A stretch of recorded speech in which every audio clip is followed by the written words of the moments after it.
Seriously, it's so stunning. We have a match made in heaven here. It doesn't get any better. Cotton candy, apricots. This is the type of gourmand I truly enjoy. But this one in particular, I have no words. Into a sweet, ambery, tonka and vanilla base. This perfume truly smells like royalty.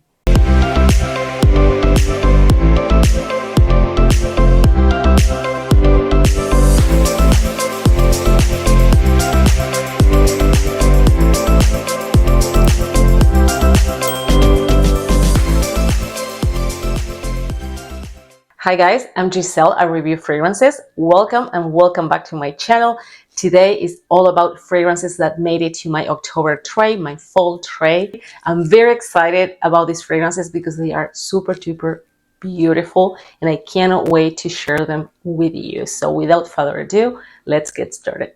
So the first fragrance I want to share with you in no particular order is Saffanat by Perfumes. So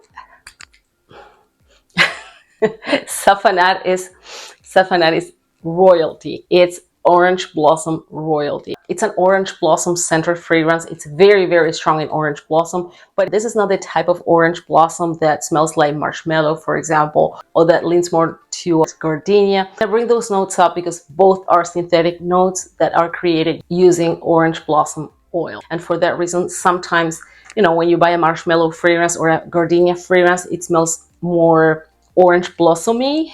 In this case, it's very, very strong, as I was saying, in orange blossom, but also in orange. It has orange in the top notes. It also has petit grain. Petit grain is similar to neroli. Personally, I don't like petit grain. This is one of the few fragrances I have in my collection that has petit grain, and I truly, truly love. One more proof that everything boils down to the whole composition, and you can't judge notes isolated. So petit grain is similar to neroli, as I was saying. The difference lies in the extraction process. While neroli is extracted from the flower of the bitter orange tree, petit grain is extracted from the leaves and the twigs, and for that reason, it has a greenish scent that for many people, including myself, could be a turn off. Try it on my skin. Let's go ahead. Gosh, it's so gorgeous. Saffanat is very juicy in the opening. It has not only orange, but it also has pear. Now the top notes evaporates after 10, 15, 20 minutes max. So the initial juiciness will go away. However, it will pave the path for a beautiful, beautiful floral core that has jasmine. It also has 𝘿𝙁𝙎, which is a tropical flower. It's a little bit heady. Yes, it's creamy. It's a little bit narcotic, but that's actually what makes this fragrance so addictive and intoxicating. So we have the pear, we have the orange, we have the orange blossom in the heart, we have jasmine, 𝘿𝙁𝙎. It's pure goodness. This fragrance settles down into a very woodsy, vanillic, enveloping and cozy base. It's just beautiful. This fragrance to me smells regal. It's one of the most elegant orange blossom fragrances you can find out there. Definitely an all year round type of scent. However, I think Saffanat truly blooms in colder weather.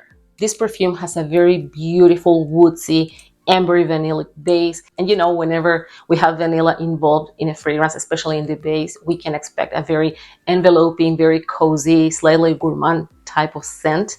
This is not a gourmand fragrance at all.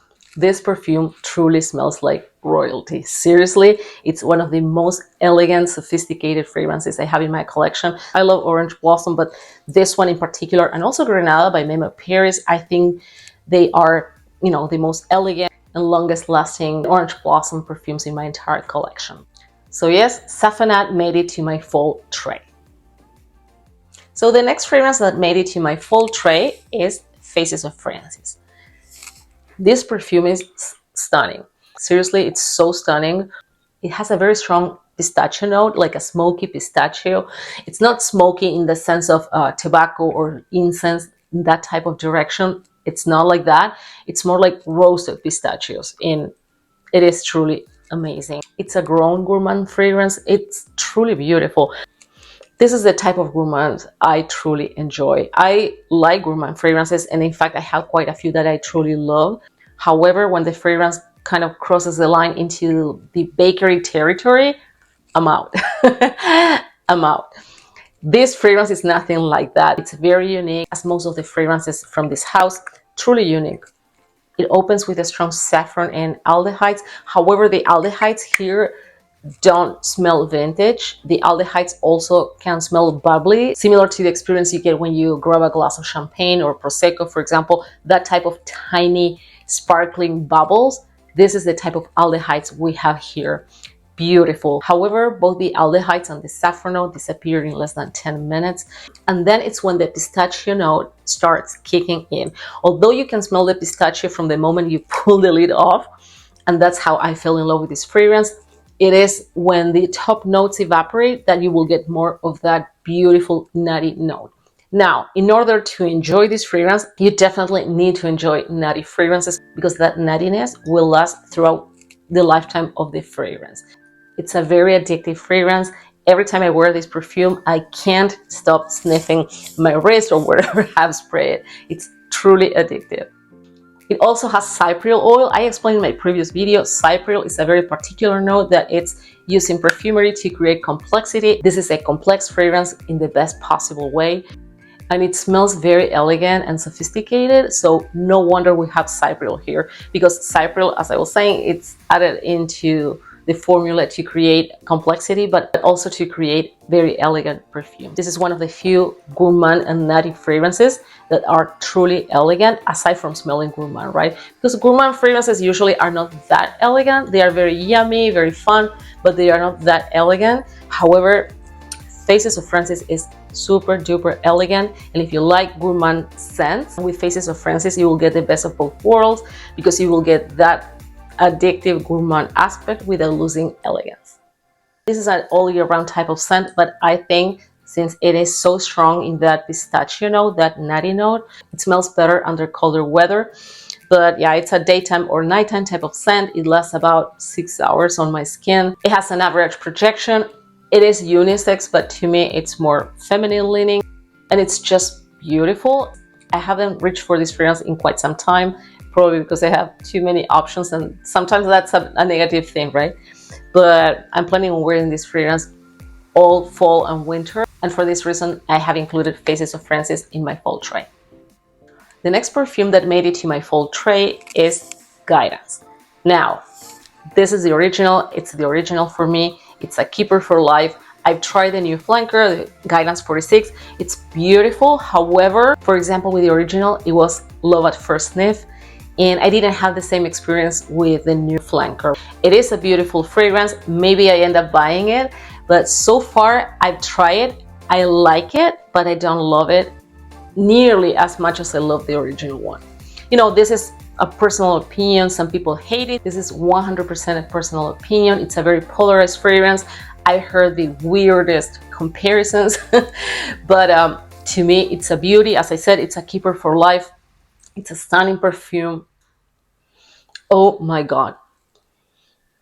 This fragrance is so gorgeous, and performance is nuclear. It lasts forever. Like forever, seriously. You have to scrub your skin in order to get rid of Guidance. To me, this is a nighttime type of scent. I always wear Guidance during the night because it is very long lasting, and sometimes, or oftentimes I would say, I like to wear different fragrances throughout the day. And I know that the moment I spray Guidance on my skin, I will have to stick to that for the entire day. And for that reason, I only wear it during the night. It's a very complex fragrance. It's very juicy and crispy in the opening because we have a pear note. The pear is very present. So Guidance, it's so good. Guidance opens very juicy and very crispy as well. It has a very noticeable pear note, and when you see pear in any fragrance, you can expect a very juicy scent. It's also very creamy, but it's also very nutty because it has a hazelnut note, which is my favorite dry fruit. And in fact, tell me if I'm crazy, the stamp here, the logo, and the lid, if you see it, to me looks exactly like hazelnut ice cream. I post a picture here for you to check, but yeah, that is what it looks to me. And probably since the nutty note is so prominent, I don't know, maybe this is just a coincidence, but maybe that's the reason why they painted the cap and, you know, the stamp here from Amouage in that color, because it does look like hazelnut ice cream. in order for you to enjoy guidance, you have to like nutty fragrances. Like I was saying with Faces of Francis, these are the type of scents that have a very strong nutty note. So if you don't like nutty fragrances, don't even try this. However, if you do enjoy nutty perfumes, these two are a must try. And they are completely different, like super duper different. In this particular case, as I was saying, it opens crispy and juicy. The nutty note will remain there for the entire lifetime of the fragrance. And as I was saying before, it's very long lasting. So you have to make sure you do enjoy nutty fragrances. The dry down is very beautiful. It's warm, it's woodsy, it's creamy, it's sweet. It's absolutely gorgeous. As you can see, I love this fragrance. It's a keeper for life. And for this reason, it made it to my October tray. The next fragrance on my list is a fragrance that barely anyone talks about, and it's Sekoushi by Ling Munich. I discovered this fragrance while strolling the beautiful streets of Munich in Germany, when I suddenly bumped into a beautiful purple perfume boutique, and I couldn't help myself. I had to walk in, right? And that's how I discovered Ling Munich. It's a brand based in Munich. They have a very interesting concepts when it comes to creating their fragrances.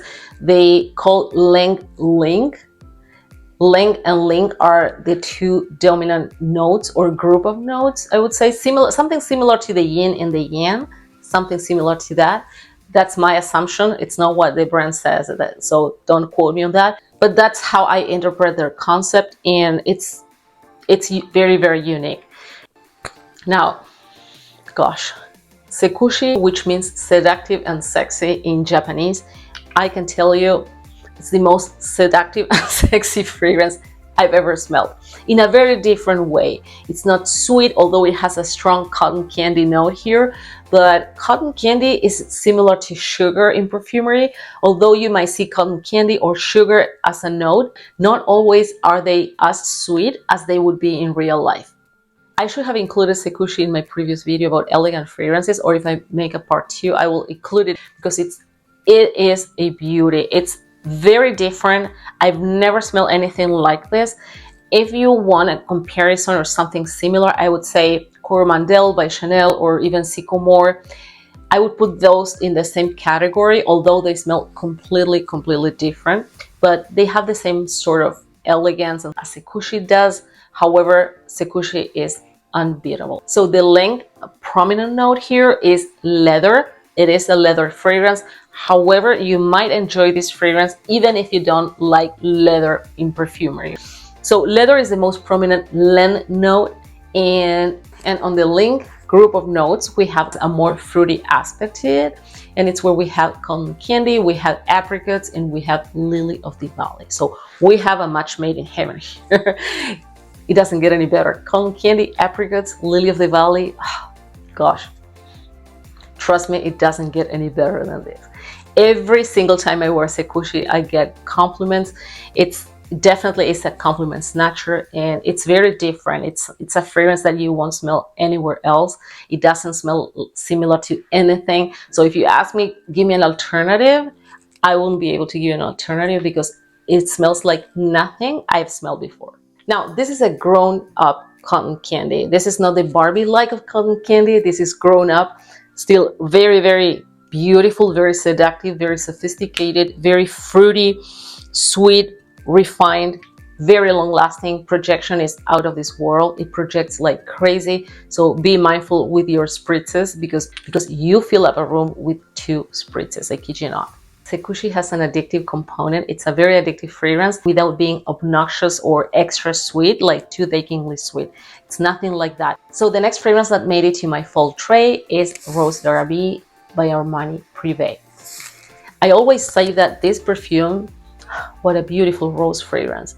I always say, and I stick to that Rose d'Arabie has been the blueprint for many rose perfumes we have on the market, including famous and hype ones.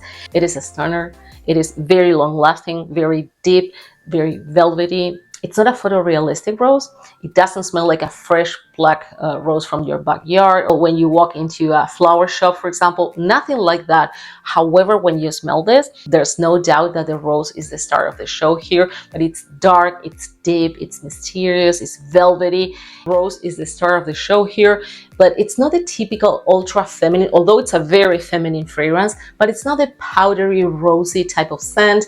It doesn't smell like, for example, the beautiful red roses by Jo Malone. I adore that fragrance, but it's a different type of scent. That one is more linear, more simple. This one is way more complex. Complexity doesn't mean that the fragrance is better. It's just another aspect of the fragrance. But yeah, this is a complex fragrance. It doesn't smell photorealistic. And if I had to guess, which is not, because this is Damasceno rose here, like the typical Damascena or damask rose. But if I had to guess based on the scent, I would say the rose here is a black Baccarat rose, which is this type of rose. It's very velvety, very dark. I adore that type of roses, and this is what this fragrance reminds me of. It's very long lasting, a typical nighttime cold weather type of scent. It's slightly sweet, very rich, very opulent. It has a lot of depth, and to me, this fragrance is regal. In the same way I said that about Safanat, I'm telling you that Rose d'Arabie is regal. The next fragrance on my fall tray is Madison Avenue by Bond No. 9. You guys know I love Bond No. 9, and of course I had to include a fragrance from the house here. This is a fruity floral perfume. This one might come as a surprise because it's a typical spring, summer type of scent. However, I wore it during the summer, and I also wore it during the winter last year, and I can tell you that at least on my skin, it smells much better during the colder months. It's so beautiful, it's so feminine, it's so girly, so elevated. Madison Avenue, so good. It opens with 3 dominant notes for me, which are bergamot, blackcurrant, and apples. Now the apples here are not the crispy ones. It's not like the Granny Smith, the green ones. To me, these are the sweeter and creamier red apples. It's so good. It's also very creamy. It has a praline note, and praline provides sweetness, provides creaminess, and that slight gourmand aspect that many people love. As I was saying before, although this is a typical spring fragrance, in fact, it was launched for spring. I don't remember, a few years ago. But it's a typical spring summer scent. However, during the summer, it smells beautiful, don't get me wrong. In spring and summer, it smells absolutely beautiful, but you will get more of the flowers. It has jasmine, it has magnolia, which are beautiful notes. However, during the colder months, at least on my skin, it feels way creamier, and I think it's, again, thanks to the praline note. It's an ultra feminine fragrance, very chic, it's very elegant. I would wear this for special occasions, whatever that means to you. But it is so elegant and chic and sexy and flirty. It's very mass appealing. It's a compliment snatcher. I get compliments every time I wear this perfume. In fact, I recently sent a decant to a couple of friends of mine.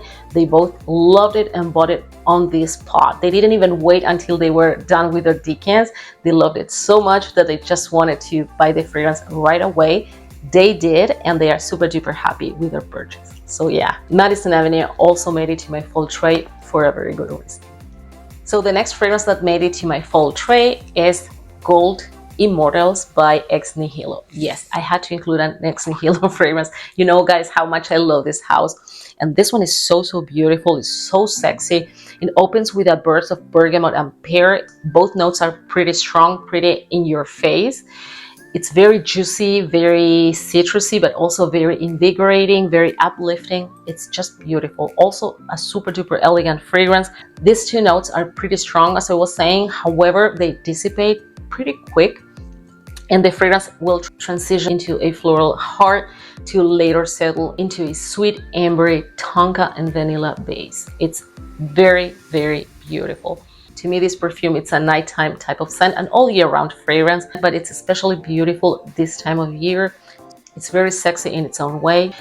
You can wear this fragrance during the day as well, but I think it's a typical nighttime scent. It's bold, it's sweet, it's strong, but it's not overbearing. It's a very respectful fragrance. It respects your space. It's right there. It has a very strong presence. However, it never loses sophistication and class. Super beautiful. If you never tried Gold Immortals by 𝘿𝑗, I definitely encourage you to try it. And yes, it's another gorgeous fragrance that made it to my fall tray. And the last fragrance that made it to my tray is Rouge Velours by YSL. So this perfume is so sophisticated. It's a Chypre floral, and I think Chypre as an olfactory group is the most elegant one, is the one that has the most elegant fragrances. I love Chypre fragrances in general, but this one in particular, I have no words. It's so beautiful. It's very, very nice, very sexy, very deep, very different. It's patchouli and rose combo, but it doesn't smell like the typical combos we have on the market, right? It's different. It has a uniqueness component that I love. Oh, it's so good, guys. It's so, so good. I'm also picking some booziness here. And I don't know where it's coming from, but I'm pretty sure it's coming from the patchouli. It's not uncommon that patchouli does that to fragrances. And also keep in mind that when we smell a perfume, we are also smelling accords, not just notes. And for that reason, sometimes we smell things that are not even listed. And that's not necessarily because the house didn't want to disclose ingredients. It's because we are picking accords. So yeah, just keep that in mind. Rouge Velours, it's another fragrance that I would wear for special occasions. Again, whatever that means to you. Special occasion doesn't necessarily mean to go to the opera or the ballet or super expensive VIP events, whatever that means to you. But if you have a special occasion, I think Rouge Velours would be a perfect choice. It's beautiful, it's sophisticated, it screams class. And although patchouli and rose is not a groundbreaking combination, this one smells different than the typical combos we have on the market. So if you haven't tried it yet, I highly encourage you to try it. This is it for today. I hope you enjoyed my review of the fragrances that made it to my fall tray. Let me know in the comments below if you're familiar with any of these fragrances. And also, I'm very curious about your scent of the day. What are you guys wearing right now? Stay safe, and I'll see you next time. Bye-bye.